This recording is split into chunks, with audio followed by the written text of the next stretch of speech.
This is NDTV Podcasts. This is the story of Pushkin Chandra and Kuldeep Singh's brief life. A murder most brutal, but why? Was it a hate crime where a young man was killed in the national capital for his sexuality?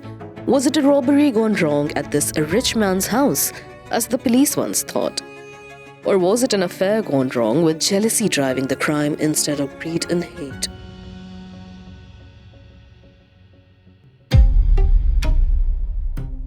Hi, I'm Anviti, and this is NDTV's True Crime Limited Series, Crime Files, Delhi Edition.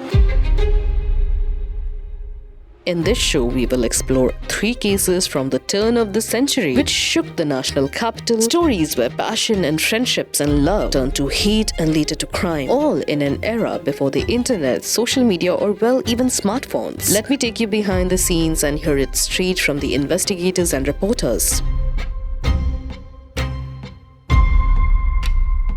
But while we're on this journey, let's have a mutual understanding, you and I. The motive is not important. The reasoning of the lawyers, media, and police also not important. And of course, the defense and prosecution not important either. The only important thing we have here is our victim, none of whom deserved their fate, no matter what passionate defense the culprits armor themselves with, either back in the day or even today. A day before India's 57th tryst with destiny and freedom, or Independence Day, in 2004, the US returned UN consultant, son of an influential bureaucrat in South Delhi, Pushkin Chandra, and Kuldeep Singh, son of an AIMS catering staff member, would breathe their last on the night of August 13, 2004, and unleash a media storm that shook the nation. It was the first gay murders the capital had seen.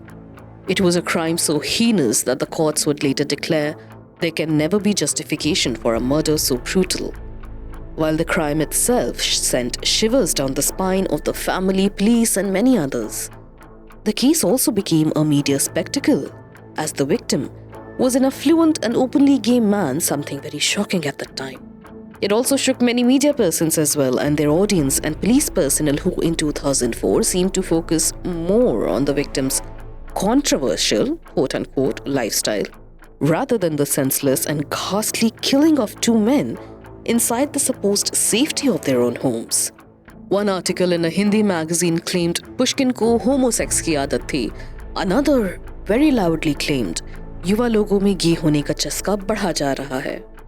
While some waxed eloquence on the tragedy of youth being addicted to homosexuality as a reason behind declining society, and many articles questioned if Pushkin was responsible for inviting his own death due to his sexuality and promiscuous lifestyle.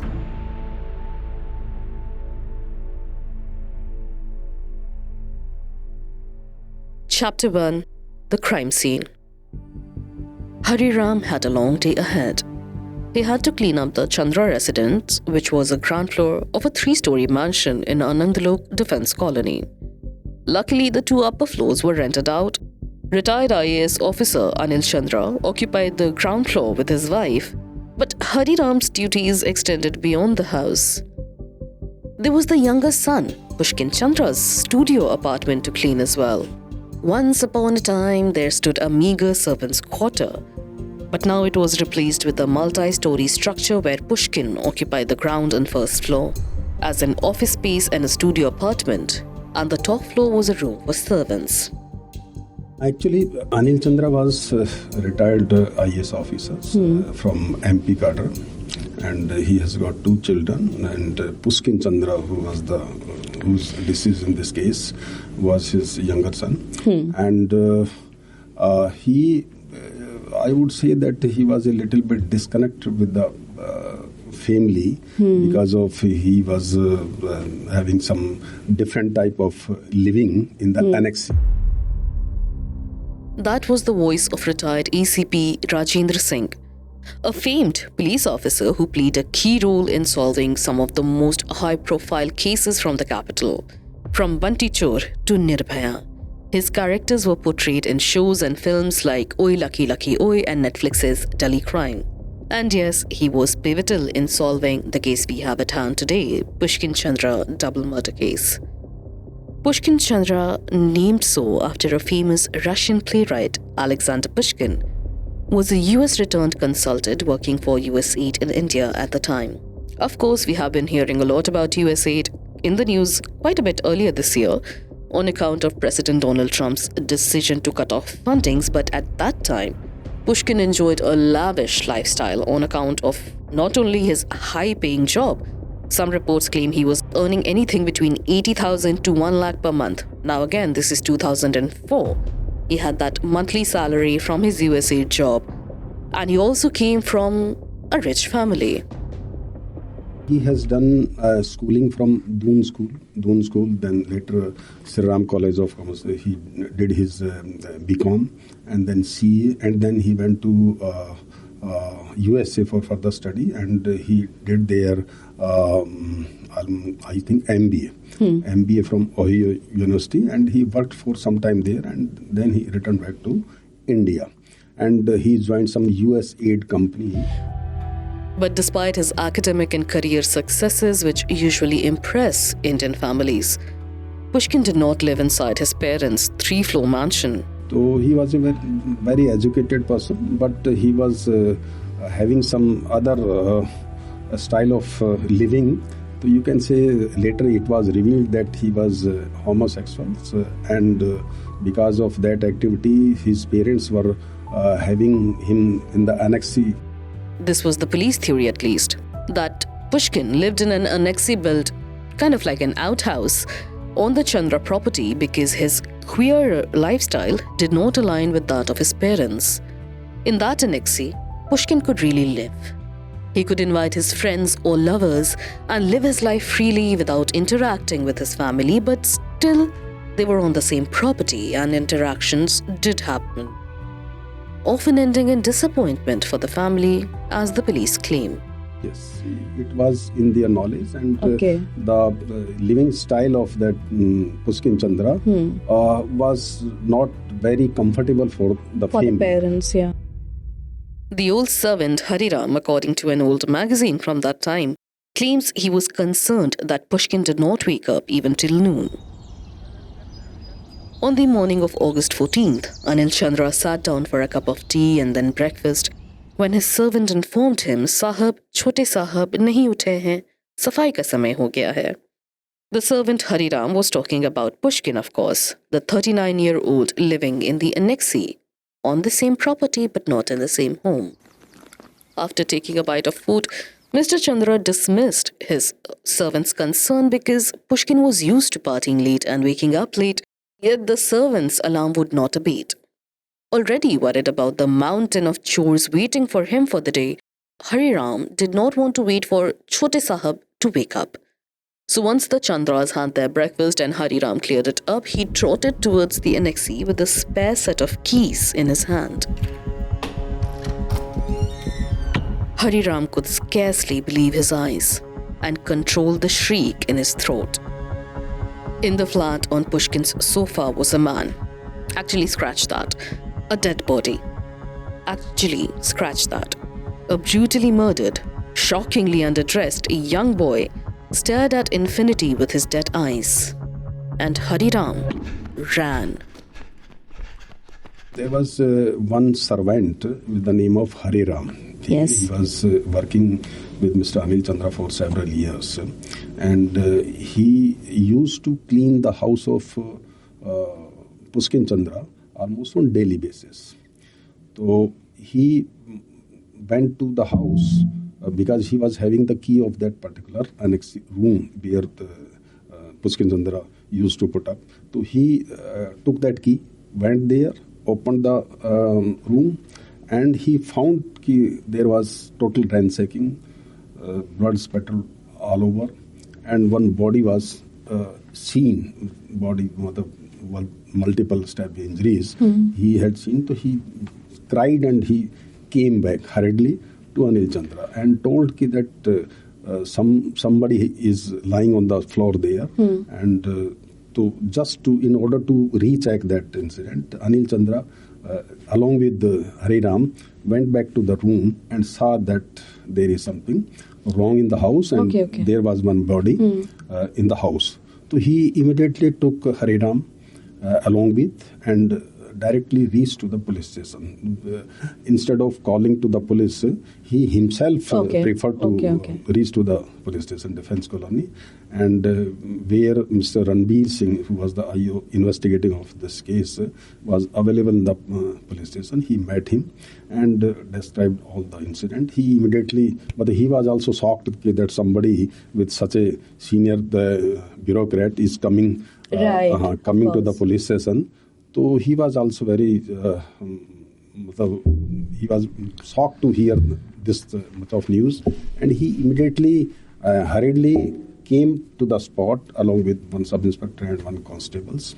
The horrific scene in front of the police was exactly what the Chandra family patriarch and servant had witnessed.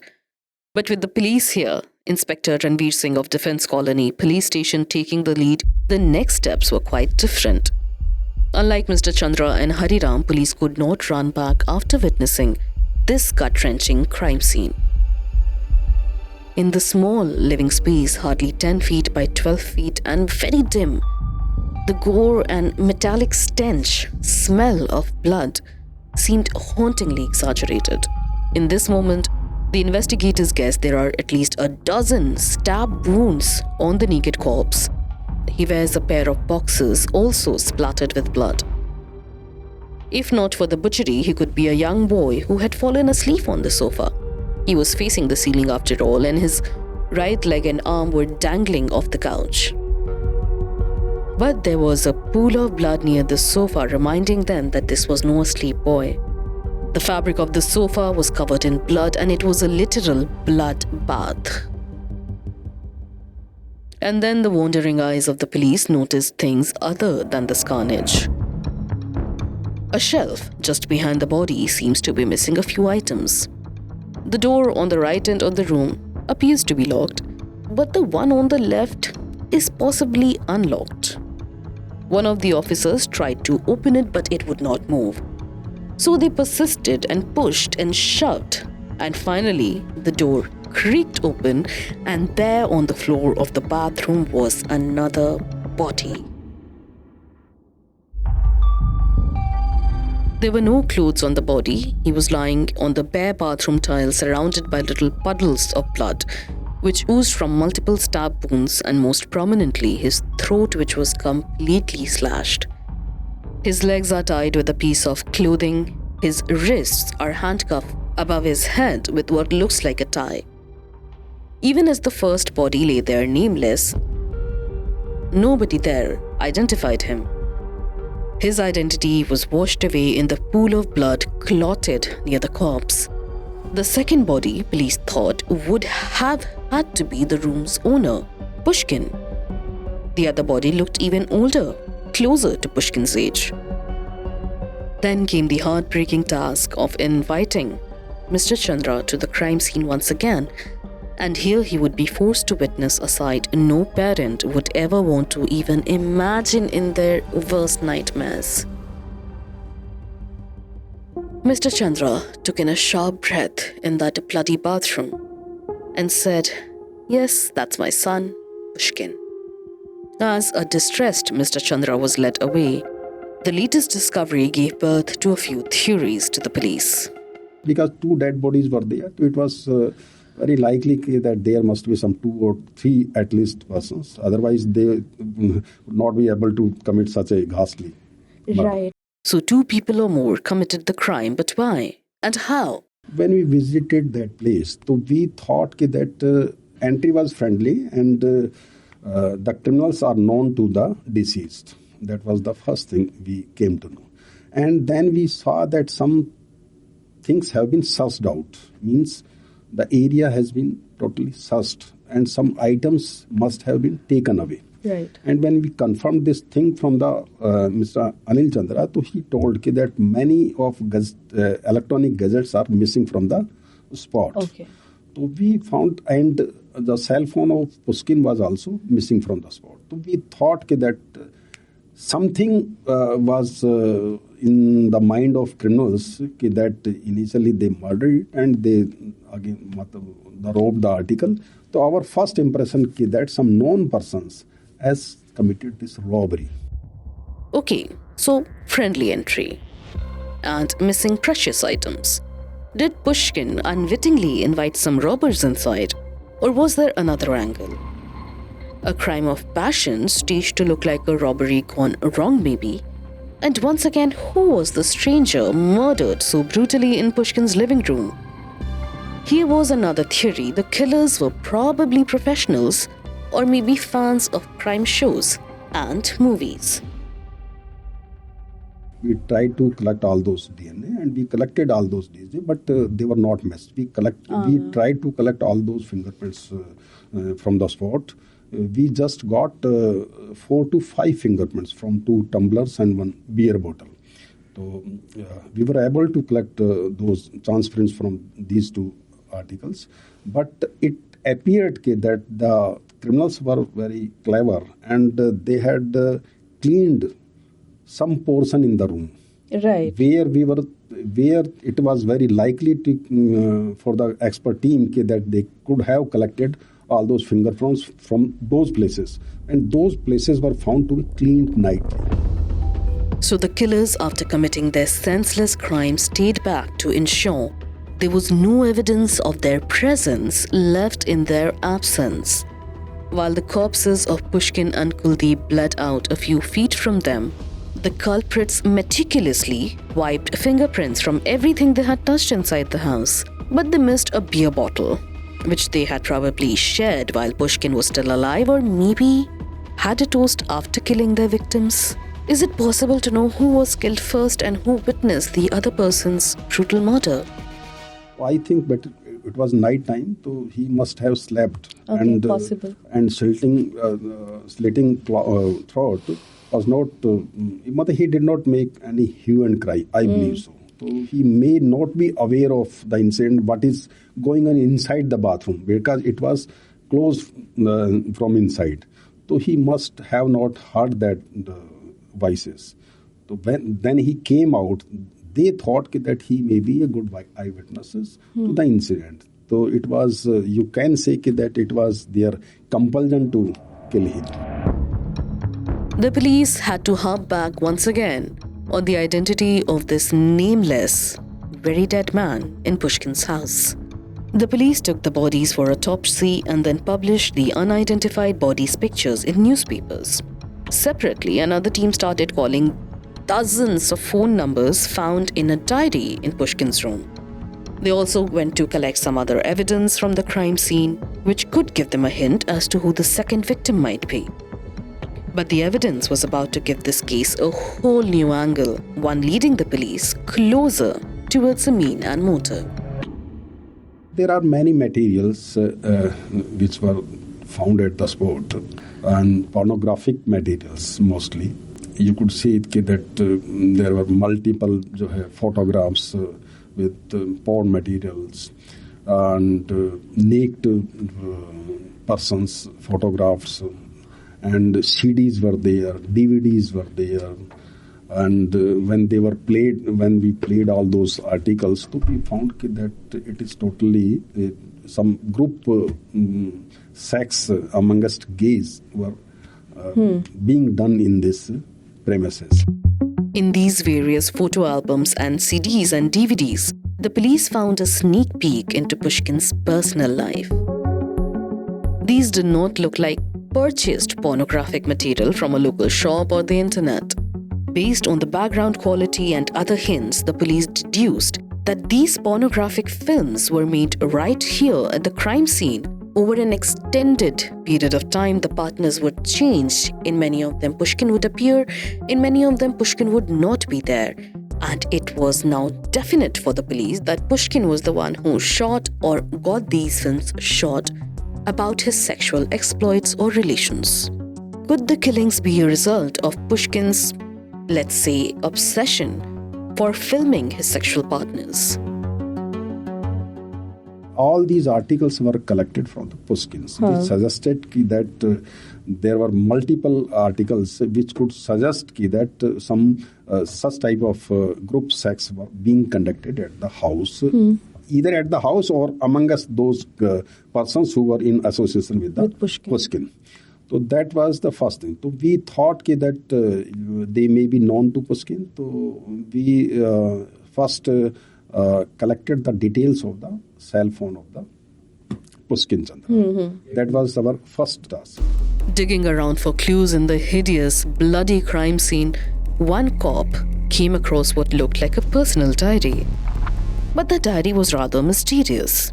It did not have journal entries in it or anything else. It just had rows upon rows of names and phone numbers. Another clue kicked in. All the names were that of men. So were these Pushkin's lovers? And was this a crime of passion after all? And the killer or killers' names were already in the hands of the police. It is also possible at this stage to assume that the unidentified victim was one of Pushkin's partners as well. Initially, police made efforts. We identified the persons. We collected the details of 500 homosexuals from the photos which were available in the room. That's not all. Police went undercover cosplaying as gay individuals to cities' prominent meetup spots for queer community. Today, it might be common knowledge that cell phone records are traceable. Stand-up comedians even joke how police now don't have to solve anything and they can get all the details just using call records like, hey, you're the killer. But that wasn't the case in 2004 when a very small percentage of people owned cell phones and a larger majority probably had never used them. But police did call many people from Pushkin's diary, but to no avail. The era was still superbly stigmatized against homosexuality. A large majority of queer people were still closeted, and remember, Section 377 still existed. Even consensual same-sex relationships could be penalized. With Pushkin, with the CD, DD, but there was very much difficult time for police because everybody has given a pseudonym. They were Fake names. Fake name. So nothing was real there. So everybody was with the fake name. So we had got the photographs of most of the peoples, most of the call boys. And these names were in most of the call Pushkin's boys. diaries. But apart from the evidence collected from the crime scene, police also prepared a list of everything missing from the house, with Anil Chandra's help, of course, Pushkin's father. The list contained expensive items, digital handycam, Polaroid camera, DVD player, a laptop, and of course, Pushkin's real love, his red Opel Corsa car. Meanwhile, despite the killers making sure to erase fingerprints from Pushkin's house, they could not erase their digital footprints, starting with Pushkin's cell phone and ending with his ATM card, with which they tried to withdraw money. But maybe these killers were way too advanced. But in this particular, they were much aware. They did not use their cell phone. They mostly called from the PCOs. So that was very much difficult to trace them. But still, most of the criminals were not aware as to how the police will track them down by the use of this technology. So we did all these things, and mostly 300 cases were solved, and that's why I was called to this place of incident, that this case also related to the missing of one cell phone. While Inspector Rajendra tracked down cell phone records, another team was tracking Pushkin's ATM card. While today we know CCTV cameras are a common thing to have in ATMs, banks, hotels, and even our door fronts, most people in 2004 would not have known that. And here the police had a major breakthrough, and soon enough, like the first sunshine that breaks out after a dark storm, Pushkin's bank came through to shed light on the case, which would eventually solve the case. On the night of August 13th, or rather the morning of August 14th, a few hours after the determined time of death of Pushkin and the second unnamed victim, Pushkin's ATM card was used. A little away from Defence Colony though, the card was used in Karol Bagh and Rajendra Nagar ATMs. There were 2 attempts to withdraw rupees 15,000, but the smart killers who meticulously erased all evidence of their presence from the crime scene could not escape the CCTV camera of the ATM vestibule. And with these new discoveries, the police were also getting more confident about the motive. The stolen car, missing expensive electronics, household items, and now the ATM withdrawal. 4 days after the double murders, a man walks into the Defence Colony police station, clutching a newspaper. He is nervous to be in the police station, surely, but there is something else clearly bothering him. Inspector Ranveer Singh at the police station receives the man who claims his son's dead body was posted in local newspaper. And sure enough, he was carrying the police notification about the unknown body discovered at that posh house in Anandlok. The bereaved father would later identify the body as Kuldeep Singh, a boy aged just 19, barely an adult, and who had not returned home since the night of August 13th. Kuldeep, he was a son of his father. He was a resident of Rajpur Khurd. Is a village, a small village in Mehroli area, nearby Mehroli area. So he was a son of a very lower middle class persons who was working. His name was this Ranveer Singh only. The unemployed boy's presence in the house did not make sense at first. Pushkin and Kuldeep were, not to sound discriminatory, but they were not 2 people who ran in the same circles. There was a clear economic and class divide as well as a marked geographical divide. One frequented the palaces of South Delhi, the other was a denizen of South Delhi slums. How did the son of an AIIMS catering staff turn up dead in the room of a former IAS officer's son, who himself ran in posh circles and was a consultant for United Nations? The answer here is a little dark. Kuldeep was unemployed youth and he came into contact this same way, a call boy. So this was the real truth of the society. These unemployed youths were being dragged into such type of group sex, gay sex, or all these call boy activities because of their unemployedness, because of their lower status. So Kuldeep has revealed a real truth in this case. He was first used for all these things. He was having no employment at all. He was not given any benefits by anyone. He was lured by all those activities. But because at that time, unemployed youths, what they want to enjoy the life. They want to go at some places where they can have drink, they can have meetings, and sex is also could be one of the reasons for all these activities. So initially they enjoyed sex initially, but later if they wanted to get rid of all these activities, they will not be able to get rid of all these activities. They are so caught in the system that they are not able to come out of this network. The police believe Kuldeep came to Pushkin's life via sex work.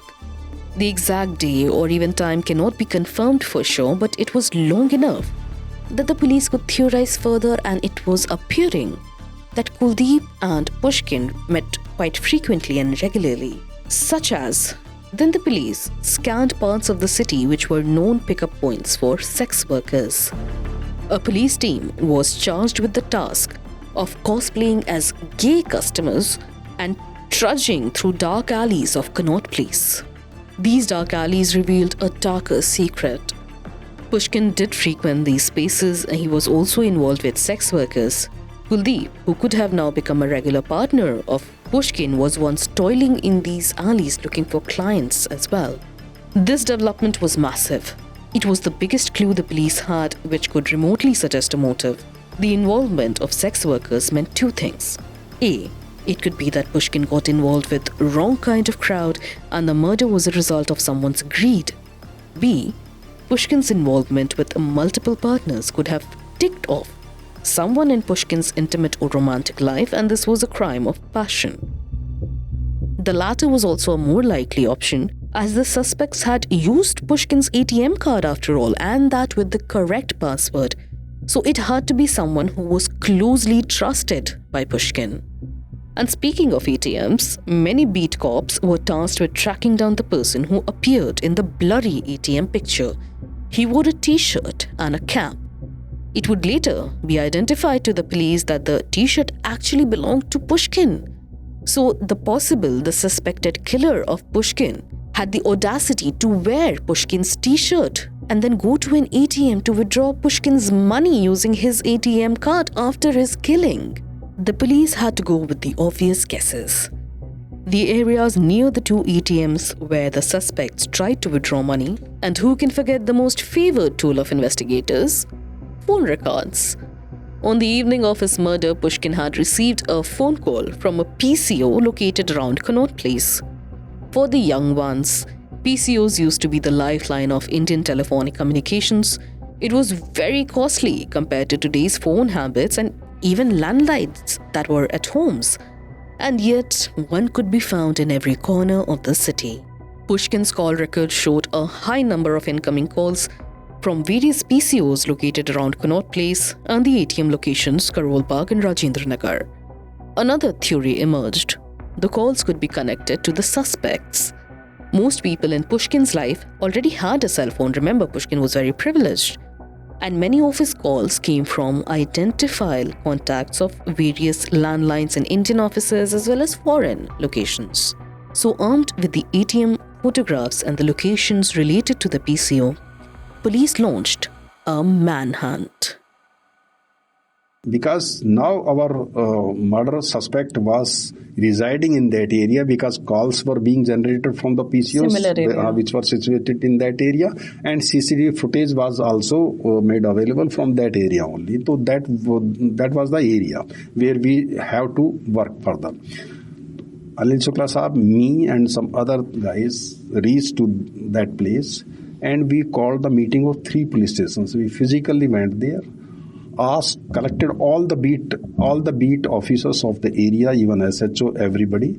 This is your area, ACP Karol Bagh area. Means there were 3 police stations, Rajendra Nagar and Prasad Nagar, Karol Bagh. So we physically went there, a whole meeting of all those beat constables, gave those photographs of beat constables, briefed them about the incident, and asked them to go in the area, show these photographs, and collect details about this. So there were 2 constables in Rajendra Nagar police stations, Charat Lal and Gorakhnath. Those were the you remember all their names? Yes, even Gorakhnath, today? because he was felicitated. They were felicitated also. They were given reward also, and that is the best example of our policing beat system. I will talk to how the beat system on the ground effectively affect that time. It may be shifted somewhere else, but that time the Connaught Place was the favorite area for everyone. So everyone used to visit that place. So it was considered to be the good area. I remember when I was a child, my father did warn me that you should, when I grow older, I should never go through the subways in Connaught Place because people are selling drugs there or whatever. I thought he's just being my father, he's always scared for me. But now you're saying that there were pick-up points for prostitution as well. Yes. So there were many urinals or those were the points. So Pushkin Chandra met with more urinals were the pickup points for? Urinals were the meeting points. Okay. Because so that they may be indiscreet. Okay. Because they may not be come in the notice of any other persons. Why this person? Why this so influential person? Why wearing such a good cloth is meeting with such a Rajesh. They finally had a name not immediately familiar to Pushkin's family or friends, but a name which drove the investigation further. And that name belonged to someone who, just like Kuldeep, had no business being so close with Pushkin that he would not only call the victim almost daily, but also know his ATM passcode. Soon enough, the police were able to track the red Opel Corsa car as well. Nearly a week after the killings on August 20th, an abandoned red Opel Corsa car was spotted in Daryaganj, quite near the Potodi house. The police tried to get any and all fingerprint evidence from, as well as DNA evidence from the car. The police knew that there just had to be some evidence in the car, as Hariram, the servant, had just become a possible witness. He reported to the police that he had seen Pushkin go out in his car that night and return with 2 guests inside. He never saw Pushkin drive out again. And when he discovered the crime scene, the car was already gone, which had to mean the killers took it. Unlike a wave that keeps crashing repeatedly, the multiple teams formed to solve Pushkin Chandra double murders would converge with their sets of evidence. It was possible that someone other than Hariram witnessed the crime. Pushkin's last known interaction socially was at Dutch UNDP associate Uffe Gardner's party, which the media at that time had dubbed Gay Party. He was associated with some NGO who was working on the AIDS type, so UNDP. AIDS program, he was appointed in India. AIDS program sponsored by UNDP. So he was assigned India and he was posted in India. So that's why, but he was very much aware of the Pushkin Chandra because I think they both have worked together. तो he जो है throw a party in his area Samal Nagar, nearby to Anand Lok. So there was a party. So he, although he was not invited in that party. Now another twist. Pushkin had gate crashed a party. It would be later revealed that Pushkin did know the people at the party but wasn't on cordial terms maybe with everyone. The gate crashing was a reckless adventure for Pushkin. And it is also revealed here that Pushkin was accompanied by 3 men. One of them was Kuldeep, as identified by the attendees of the party from a photograph, and the other was the possible, enigmatic Rajesh. Pushkin was not invited. So all the 4 persons in their car in this Opel Corsa, they reached to Samalnagar party around 12:30. They had drinks there, they had some food there, and they met almost this Uffe Gardner 3-4 times, handshaked these criminals, handshaked with Uffe Gardner, and met some other persons as well who could identify all these criminals later. So that was useful for our investigation because these criminals who were stranger for us had met almost 20 to 30 persons in that party. Well, there's that. Pushkin was alive, witnessed by a bunch of people with his possible killers the night of his murder. But what happened after that? In the next episode, we will visit Connaught Place's iconic Odeon cinema. The flashpoint, the instigator, the place where the beginning of an end was born. This is NDTV's Crime Files, a Delhi edition. And with you was Anvithi.